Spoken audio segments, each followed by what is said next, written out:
สมัยนี้ខ្ញុំបានឯកភាពជាមួយឯកឧត្តម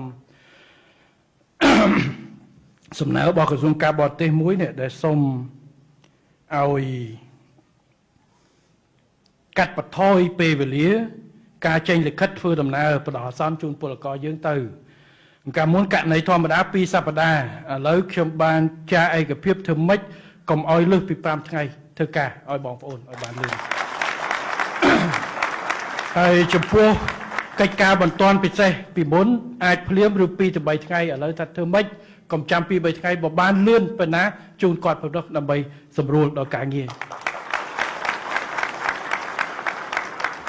នេះគឺជាកិច្ចការដែលយើងត្រូវធ្វើបម្រើប្រជាពលរដ្ឋនេះគឺខិតខំប្រតិកលាហើយមានកិច្ចការងារអីបងប្អូនមានបញ្ហាអីក្រសួងការងារនៅទីនេះក្រុមការងារជាមួយនឹងទូតរបស់យើងសូមយកចិត្តទុកដាក់ដោះស្រាយបញ្ហាបន្ទាន់សូមយកចិត្តទុកដាក់នៅក្នុងការឆ្លើយតបហើយបងប្អូនមានធរៈអីឬមានកម្មវិធីអីអញ្ជើញសូមអញ្ជើញទៅបើទូតទៅអត់បានសូមឲ្យមានមន្ត្រីទូតទៅចូលរួមអបអរសាទរបាទកុំឲ្យគេថាអត់ស្គាល់មុខឯករាជ្យទូតឬមន្ត្រីទូតផងជប៉ុនវែងជាងយើងបាទយើងពីនេះទៅពីភ្នំពេញទៅលើ300-400 គីឡូនៅនេះអាចចូលប៉ុន្តែអត់ទេបងប្អូនគាត់មកជួបយើងបានយើងក៏ទៅជួបបាទនៅផ្ទះម្ដាយទីតីនៅព្រៃម្ដាយតែមួយទូតក៏ជាអាណាព្យាបាលនៃប្រជាពលរដ្ឋយើងជាច្រើនជាពិសេសអ្នកដែលមកធ្វើការរៀនសូត្រមានការសូមជួយចាត់ឲ្យបានលឿនហើយឲ្យល្អ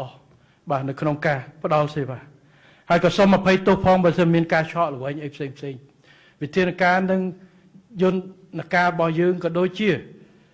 យើងខិតខំសម្រួលច្រើនជាពិសេសនៅតាមបណ្ដាទូតដែលមានប្រទេសប្រជាជនយើងធ្វើការច្រើននៅកូរ៉េនៅជប៉ុនបើនៅថៃវិញយើងរុញការធ្វើប៉ាសពតទៅព្រំដែនកុំឲ្យគាត់ពិបាកមកព្រំពេញយើងធ្វើលិខិត TD ឬការងារនោះជំនួសប៉ាសពតដើម្បីតម្លៃថោកផ្សេងតែនៅក្រៅនេះយើងអត់ប្រើ TD បានទេព្រោះបងប្អូនត្រូវការប៉ាសពតបាទអញ្ចឹងឥឡូវយើងក៏អាចស្នើសុំប៉ាសពតដោយមានការទូតបញ្ជាក់ទៅគាត់ផ្ដល់សិទ្ធិឲ្យបងប្អូននៅស្រុកខ្មែរជួយបងប្អូនបាច់ទៅអានឹងយើងតិចម្ដងយើងដោះស្រាយកង្វល់របស់ប្រជាពលរដ្ឋរបស់យើងព្រោះការរកការងាររបស់ប្រជាពលរដ្ឋនៅក្រៅប្រទេសនេះគ្មានប្រទេសណាមួយមិនរកទេសូម្បីតែជប៉ុនក៏បញ្ជូនពលករជប៉ុនទៅធ្វើការនៅអាមេរិកនៅអីច្រើនដែរគ្រាន់តែជំនាញខុសគ្នាខ្លះធ្វើជាខាងហិរញ្ញវត្ថុខ្លះខាងអីបាទប្រទេសថៃដែលយើងទៅធ្វើការច្រើនគាត់បញ្ជូនពលករទៅអ៊ីស្រាអែលទៅអីច្រើនវាតាមគ្នាអញ្ចឹងហើយខ្ញុំជឿថាអ្នកដែលរិះគន់រដ្ឋាភិបាលថាបញ្ជូនពលខ្មែរទៅធ្វើខ្ញុំគេនោះបើខ្លួនឯងបាក់ខ្លួនឯងរត់បោះឆ្នោតហ៊ានទេចេញគោលនយោបាយថាបើសិនជាបាក់ខ្លួនឯងជាប់ឆ្នោតគឺបិទឈប់ឲ្យពលករខ្មែរទៅក្រៅហ៊ានទេខ្ញុំជឿថាអត់ទេបាទហ៊ានអត់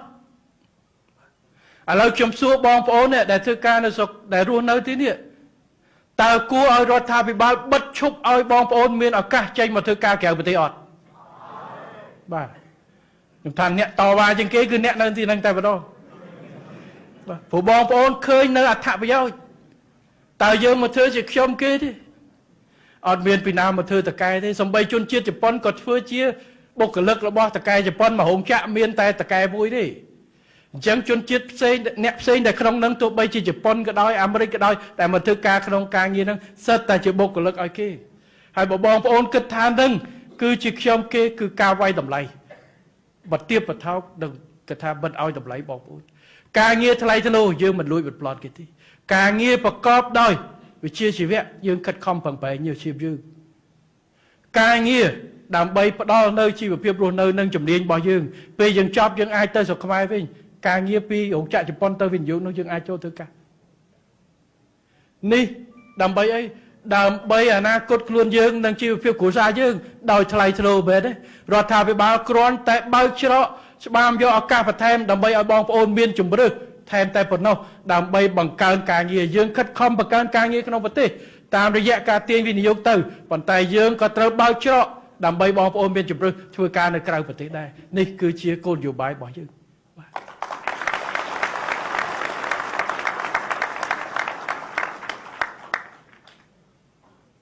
សំខាន់យើងត្រូវការពារគាត់សិទ្ធិបញ្ហាអីផ្សេងការគាំពៀដែលយើងអាចធ្វើទៅបានប៉ុន្តែនៅទីនេះយើងមិនអាចដូចនៅស្រុកខ្មែរយើងមានអាជ្ញាធរយើងទទួលខុសត្រូវនៅទីនេះយើងធ្វើអីត្រូវឆ្លងអាជ្ញាធរជប៉ុនបាទ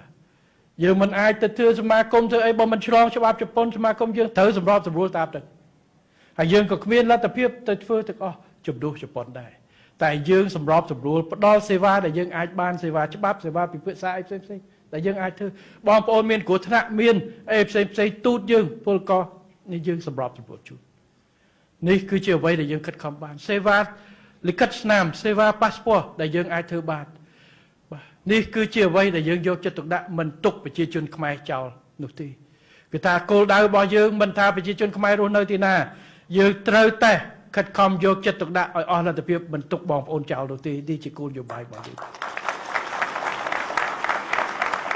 ទោះបីជាបងប្អូនជេរបងប្អូនមិនសប្បាយចិត្តបងប្អូនរិះគន់វាយប្រហារទូតតែបើមានត្រូវការប៉ាសពតត្រូវការវិជាបងប្អូនមកយើងនៅតែធ្វើឲ្យទៅដែរ